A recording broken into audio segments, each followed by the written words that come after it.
This channel does not promote any violent, harmful, or illegal activities. All content provided by this channel is meant for an educational purpose only. ভোটের আবহে আজ পুরুলিয়ায় অভিষেক শুভেন্দু বলরামপুর বিধানসভার বেলকুড়ি ময়দানে বিজয় সংকল্প সভায় যোগ দেবেন রাজ্যের বিরোধী দলনেতা। আজ পুরুলিয়াতেই সাংগঠনিক বৈঠক অভিষেক বন্দ্যোপাধ্যায়।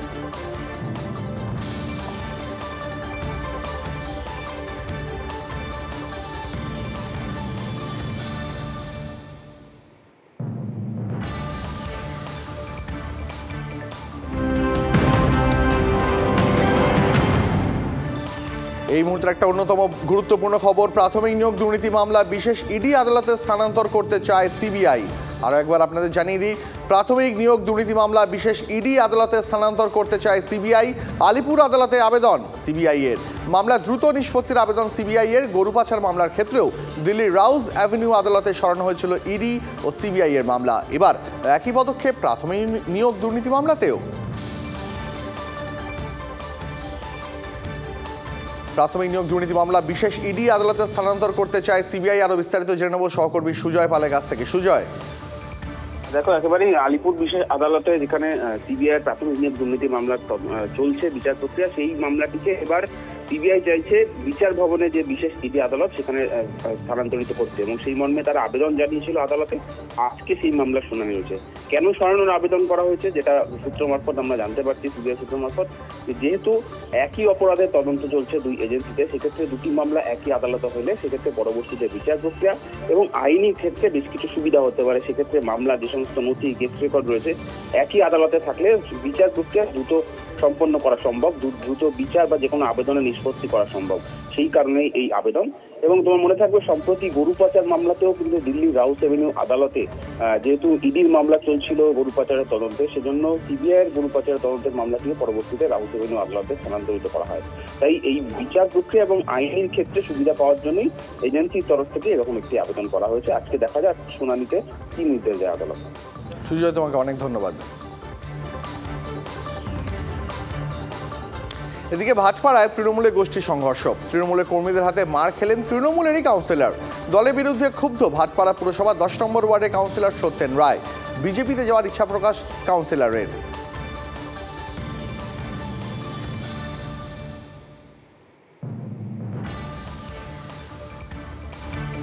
আমি দাদার সঙ্গে দলটা করব, আমি ভারতীয় জনতা পার্টিটা করব, তাহলে এদের আমরা টাইট দিতে পারবো।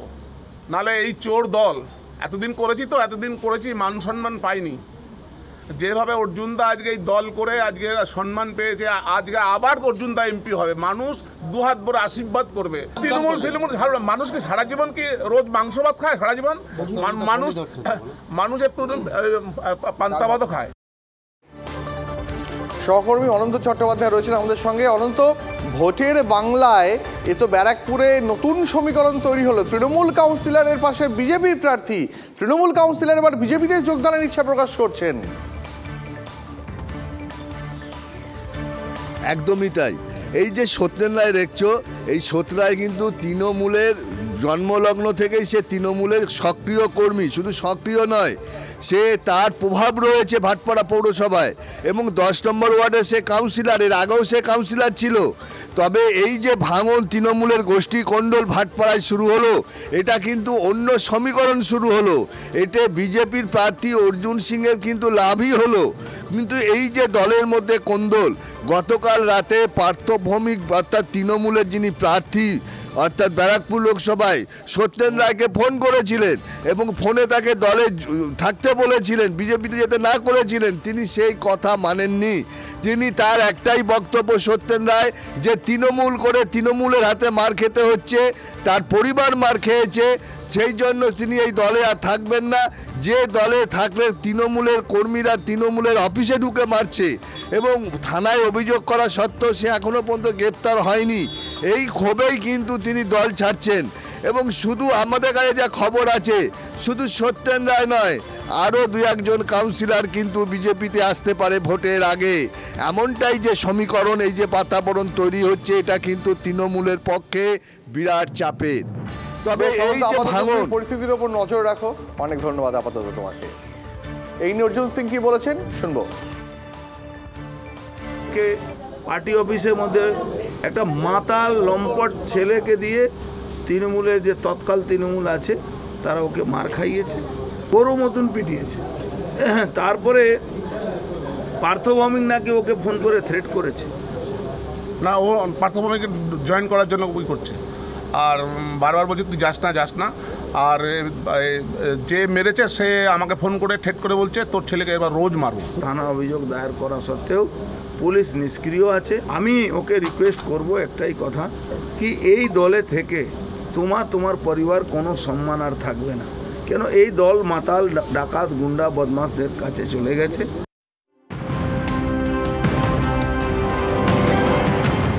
মুহূর্তের একটি অত্যন্ত গুরুত্বপূর্ণ খবরে নজর রাখবো। ভোটের মুখে ফের বোমা বিস্ফোরণ মুর্শিদাবাদের মোনাইকান্দ্রায়। বিস্ফোরণে হাত উড়ল তৃণমূল কর্মীর। ভোটের আগে ফের বোমা বিস্ফোরণের ঘটনায় ব্যাপক আতঙ্ক মুর্শিদাবাদের বড়েয়া থানার মোনাইকান্দ্রা গ্রামে। আরও বিস্তারিত জানবো সহকর্মী কৌশিকের কাছে। কৌশিক, ভোটের আগে বোমা বিস্ফোরণটা মুর্শিদাবাদে কি কার্যত রুটিনের পর্যায়ে দাঁড়িয়েছে? একদমই তাই, যে বোমা বিস্ফোরণ মুর্শিদাবাদের রুটিনে একদম কার্যক্রম হিসেবে দাঁড়িয়ে গেছে। যেভাবে বোমা বিস্ফোরণের ঘটনা ঘটছে বা বোমা উদ্ধারের ঘটনা ঘটছে, ভোট ঘোষণার পরেই কিন্তু এই নিয়ে কিন্তু পঞ্চমবার কিন্তু এই বিস্ফোরণের মতো ঘটনা ঘটলো এবং আহতর সংখ্যা হচ্ছে। গতকাল যে ঘটনাটি ঘটেছে, এক তৃণমূল কর্মী তার বাড়িতে কিন্তু এই বিস্ফোরণের ঘটনা ঘটে এবং তার হাত পর্যন্ত উড়ে যায়। তবে এই ঘটনায় কিন্তু এখনো পর্যন্ত কাউকে গ্রেপ্তার করতে পারেনি পুলিশ। তবে এই যে বোমা মজুদ রাখা হয়েছে সেটা কিন্তু স্পষ্ট, এবং যে ভোটের আগে ঘটনায় কিন্তু একটা আতঙ্ক বেড়েছে এলাকা জুড়ে, এবং এই এলাকায় যে ভোটে সন্ত্রাস করার জন্য এগুলো মজুত করা হচ্ছে এমনটা কিন্তু বিরোধীদের অভিযোগ উঠে আসছে, যে কারণ এখানে ভোটে সন্ত্রাস করার জন্য এইসব বোমা মজুত করা হচ্ছে এখন থেকে। কিন্তু যারা বোমা মজুত করছে বা যে সমস্ত এলাকায় বোমা উদ্ধারের ঘটনা ঘটছে সেখানে কিন্তু যারা প্রকৃত দোষী তাদেরকে কিন্তু গ্রেপ্তার করা হচ্ছে না, এমনটাই কিন্তু অভিযোগ। কেন পুলিশ প্রশাসন ব্যবস্থা নিচ্ছে না সেই দিকেও কিন্তু আঙুল উঠতে শুরু করেছে। বুঝতে পেরেছি কৌশিক, আপাতত তোমাকে অনেক ধন্যবাদ। যাবে মেয়েটা শুধু কথাই বলেছে, চালু টিকিটে মেয়েটাকে নিয়ে যাবই আমি গো, মেয়েটাকে আলিগড়ে ভর্তি করবো বলছিল গো।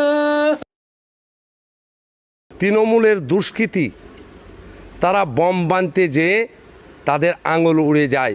ওসি সাহেবকে বলবো এবং মুর্শিদাবাদ জেলার প্রশাসনকে বলবো, আপনাদের মাধ্যমে কেন্দ্রের নির্বাচন কমিশনারকে বলবো যে এই দুষ্কৃতী যার আঙুল উড়েছে তাকে পুলিশ প্রশাসন বার করে তার দৃষ্টান্তমূলক শাস্তি দেখ।